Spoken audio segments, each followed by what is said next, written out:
Hey, good morning everybody. Brian Barczyk here in another episode of Reptile in the News. In the first story, this is something that is happening far too often in the reptile hobby. Becky and Andy from DEA Exotics reached out to me, and their mother-in-law actually had a devastating fire. Much like my buddy from Swamp Brothers that lost a lot of animals, Becky and Andy's mother-in-law basically lost all her animals in this fire. Now, I don't have a lot of information about this particular story other than the fact that a lot of people have been putting animals up for auction where all the proceeds are going to their mother-in-law to help her in this time of need. I'll try to find a little bit more about this story, but for now you can go check out DEA Exotics. I think they're going to have some information on their YouTube channel as well as their Facebook. Go check that out, and as I get more information about this story, I will be sure to update you guys. This is truly a tragedy, and it's something that personally I've always been concerned about. Keeping reptiles for as many years as I have, there's been many sleepless nights where I've thought, what happens if there's an electronic failure? Remember, we're running a lot of heat tape, a lot of thermostats,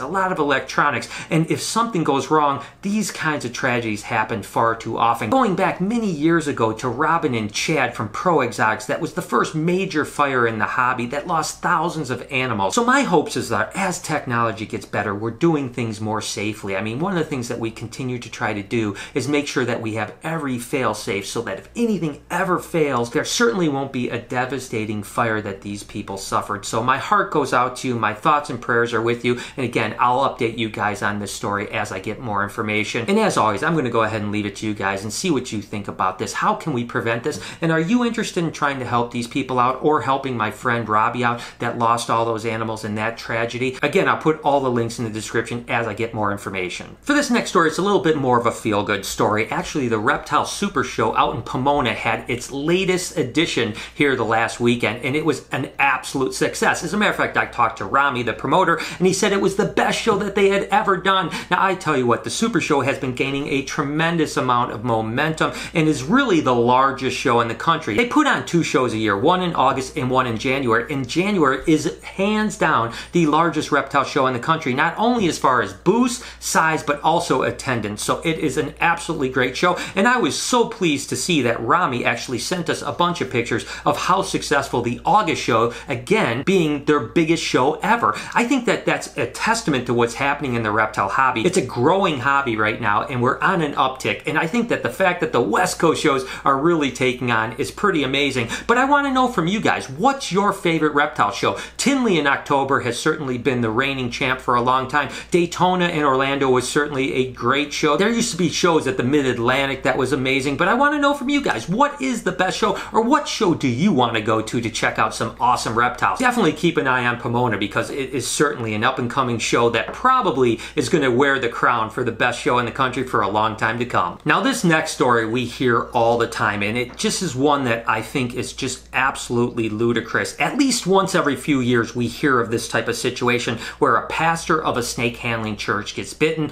often dies. Basically, the whole idea behind this is that if they handle the snake and the snake doesn't kill them, somehow they're pure in God. If they get bitten, that's God's judgment on them. And apparently there are complete congregations of people that go and handle venomous rattlesnakes or copperheads or cottonmouths, whatever the case may be, and they think that somehow if they're not bitten, that means that God is passing some good judgment on them. I'm not really sure about that, but in this particular case, an American pastor whose father died several minutes after being bitten by a rattlesnake has received treatment when he was bitten himself. Once bitten, the pastor, Cody Coates, asked his congregation to take him to the mountaintop where God would judge whether he could pull through or succumb to the same fate as his father. Instead of following the pastor's words, one follower took him to the hospital where the doctor said he was lucky to be alive. Cody's father, Jamie Coates, died when he was 42 years when James was bitten by a rattlesnake at the same church in Middlesboro, Kentucky. The Full Gospel Tabernacle in Jesus' Name Church is inspired by a biblical verse, Mark 16:18.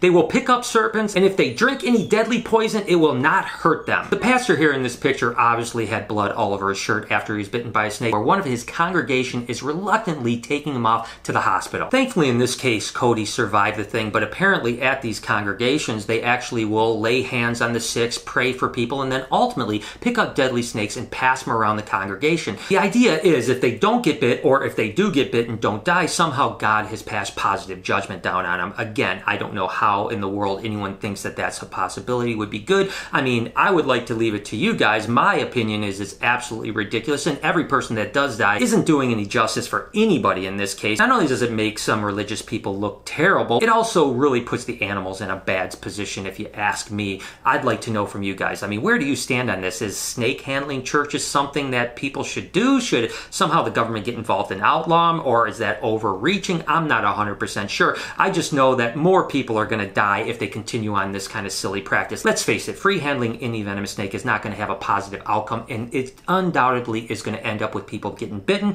and ultimately some of those people dying. And it doesn't really matter how religious you are. I don't think that you should do this. But again, as always, I'm going to leave it to you down in the comments. Let me know what you guys think. Now, this next story, I'm not even sure what to say about it. Literally, Victor Perez snapped a picture of a crocodile on a pool noodle down by Key Largo. Apparently, the crocodiles do swim in this area, so that's not that unusual. It would be unusual for any crocodile to swim basically anywhere on a pool noodle, so there's nothing more to this story. I just thought I would share it with you because I think it was absolutely hilarious. As always in the reptile news, we'll take a break and just highlight some really cool animals that we saw on the interwebs this month. And actually, Chase Baker from Texas Boa Exotics had this amazing butterfire spider scaleless ball python. I mean, that animal is absolutely amazing. And I have been down to Chase Baker's place, and he has an absolutely incredible collection. Definitely check him out on Facebook. And this animal really caught my eye when Josh Jackie produced this spot-nosed leopard calico pastel. That animal is incredible. Again, when I was scrolling through my feed and saw that animal, I was like, oh my gosh, so congratulations to you, Josh. This next one was huge news. Chris Dieter actually produced Chinese alligators for the first time in the US in almost 20 years.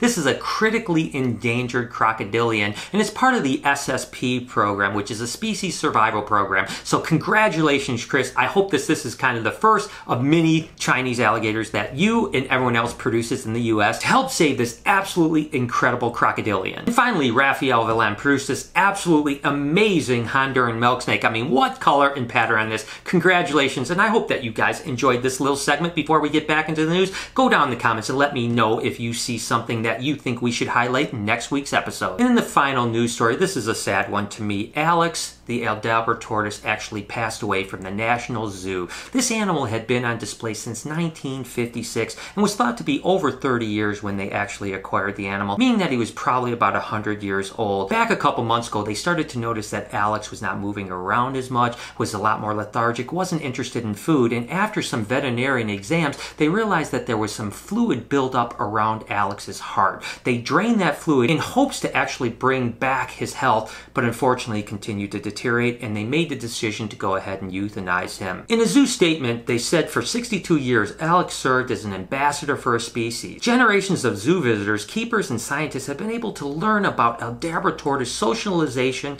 behavior, and biology because of their encounters with Alex. Alex leaves behind a couple other Aldabra tortoises that are still on display, but this certainly is a sad story. Now, Aldabra tortoises are one of the largest tortoises on the planet, getting up to 500 plus pounds. I personally have always wanted to have an Aldabra tortoise, so when I hear stories about this, it's so sad. But let's face it, 100 years is a long time, even though these guys have been known to live well over 150 years. So in a way, Alex died a little bit premature, but you have to remember, we don't know how old he was when they acquired him in 1956. There's a chance that he was already 70 or 80 years old, so regardless, Alex, you are going to be missed. And that basically is the last story in the news. As always, I want to know from you guys which stories that you really enjoyed, what stories you'd like me to cover in future episodes of In the News. Go ahead in the comments and let me know what you thought. And as always, be kind to someone, and I promise I'm going to see you guys next week in Reptiles in the News.